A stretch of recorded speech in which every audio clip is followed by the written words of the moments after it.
We all have a responsibility to engage in solidarity with movements for equality and human rights everywhere.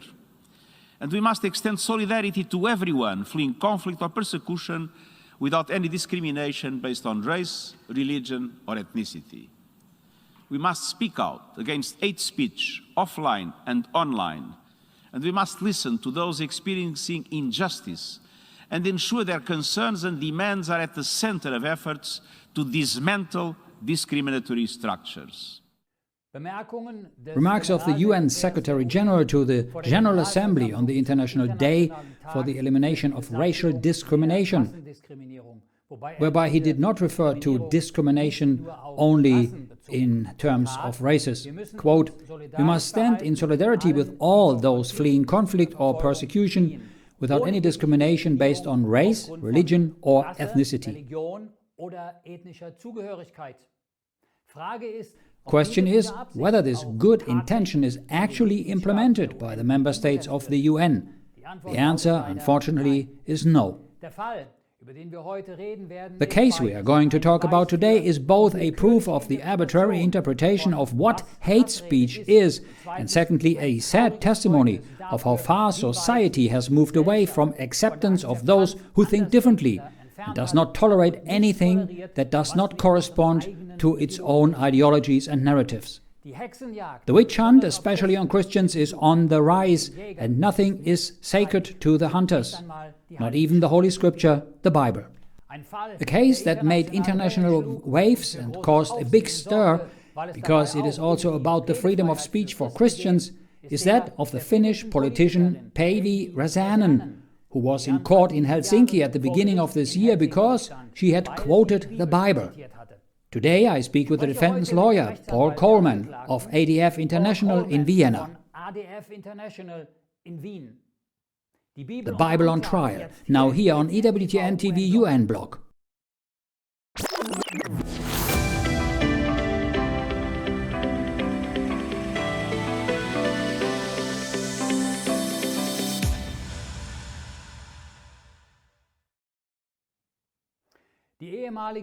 In June 2019, former Finnish Interior Minister Päivi Räsänen had quoted on Twitter a Bible passage in which homosexuality is called a sin. In her tweet she wrote, "The church, the Lutheran Church, to which I belong, has announced that it is an official partner of SETA Helsinki Pride 2019, an LGBT rights organization in Finland. How does the Church's teaching the Bible fit with the idea that shame and sin are elevated as a matter of pride?"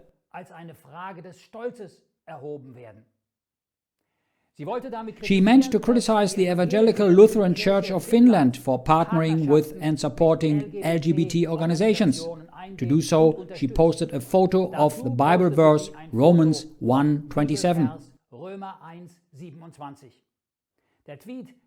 The tweet caused great outrage. The prosecutor's office investigated, and then charges of ethnic agitation were brought.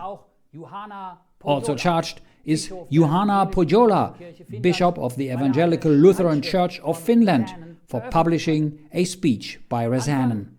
Earlier this year, the trial took place in Helsinki. I'm now connected with Paul Coleman in Vienna, who represents Ms. Räsänen.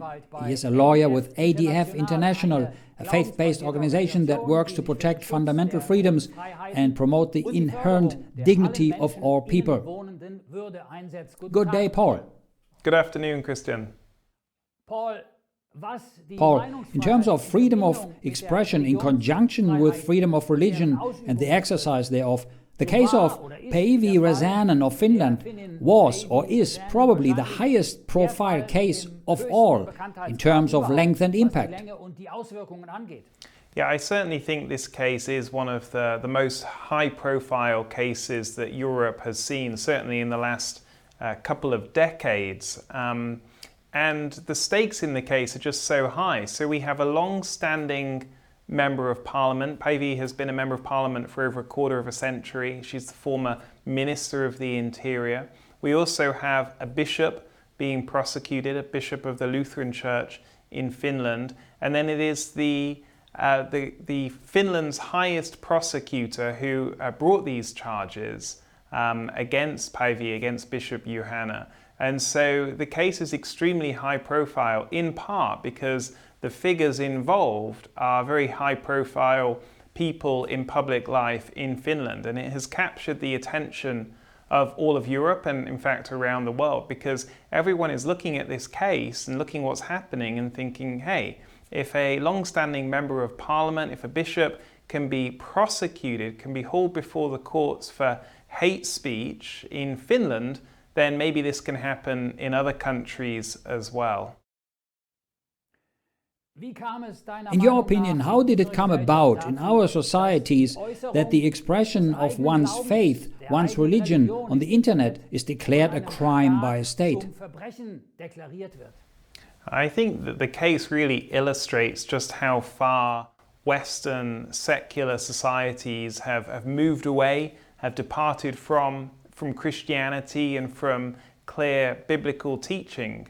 And so in the case, we have a prosecution for literally a picture of some Bible verses, for a pamphlet that was written to a small church audience almost 20 years ago, and then for a very small answer that was given on a live radio debate. And these three things are forming the basis of this prosecution. And it's really just a shocking indictment of, I think, our Western societies, how something like this can come about, and how the very words of the Bible and biblical teaching can now be considered hate speech or hateful and can be criminally prosecuted in our secular courts. And so the case is a great warning, I think, to all of us and to Christians across Europe, across the Western world, because there's nothing particularly unusual about this case or about Finland, about the law behind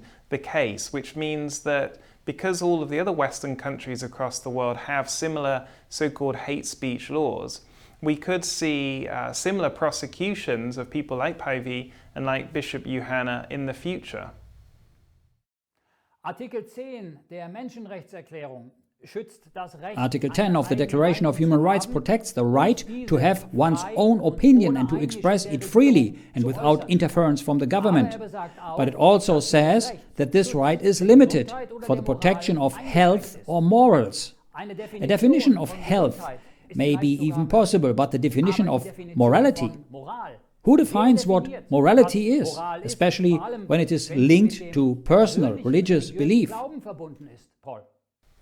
Well, I think that everyone accepts that there are certain limitations on freedom of expression in any society. At least for myself, who's written on these issues for many years and spoken on them, I've never met anyone who is a total absolutist who says that every single person can say whatever they want, wherever they want, whenever they want. And so I think everyone agrees that there are always going to be certain limitations in place. And therefore the question becomes, well, where are the lines drawn and who gets to decide? And the problem with hate speech laws, the problem with how these are being interpreted, is that that line between what's free speech and what's hate speech is incredibly blurred. And in fact, no one really knows how that line can be drawn or where it can be drawn. And so we have incredibly vague words in these laws, words like that ban insulting speech or offensive speech, or even the word hateful is an incredibly subjective term. And therefore, who gets to decide? How do we know whether what we're saying is allowed or not? How do we get to decide whether our speech is insulting or offensive? And so we have a huge problem, not only across society in terms of what we're seeing across the Western world in regards to cancel culture and all these other things, but also within the laws themselves, within Europe and in many other countries in the Western world. We have a legal problem because we're unable to draw clear lines between what we can and what we can't say. And as you mentioned, we have freedom of expression protected by the European Convention on Human Rights and many other human rights treaties too. And the problem within those laws as well is that the lines are not so clear as to what is and isn't allowed. And that's why we're seeing cases like that of Päivi Räsänen and Bishop Juhana appear now in places like Finland, and I think we'll see more cases like it in the future. Article 9 of the Human Rights protects freedom of belief and religion and protects thought, freedom of thought. How can that even be protected as something that goes on in our minds? Well, it's a really good question. In fact, this concept, freedom of thought, made its way into the Universal Declaration of Human Rights and other human rights treaties in the middle of the last century, and it was included to recognize that our thoughts are just so essential to us and they need to be protected. But in fact, decades went by and no one actually gave much consideration to what it means to protect freedom of thought, as you say, because how do we know what's in someone's head? But it's there, it at least holds some symbolic value within the treaties. It recognizes that the beliefs we have in our head, the thoughts that we hold, are so extremely important. The challenge, the problem is that there are many people who now say, well, you can believe whatever you want in your head, you can have whatever thoughts you want, but it's the expression of those thoughts, or that it is the acting out of your beliefs that is the problem. And so there's a great movement taking place to try and limit the idea of freedom of thought, conscience and religion really down to as narrow a scope as possible, just to freedom of thought. And in fact, that was the case in the trial of Päivi Räsänen and Bishop Juhana. I sat through that case. I was in the court in Helsinki, and the prosecutor made this exact point, that you could believe the Bible, you could read it, you could own a copy of the Bible, you could even quote it, so you could have all of these thoughts, but the expression of them and the belief in them, that is the problem, and that is what the trial is all about. Freedom of belief and religion. Again, health and morality limit the right and leave it to the interpretation of the state. And that interpretation can be changed at any time, right?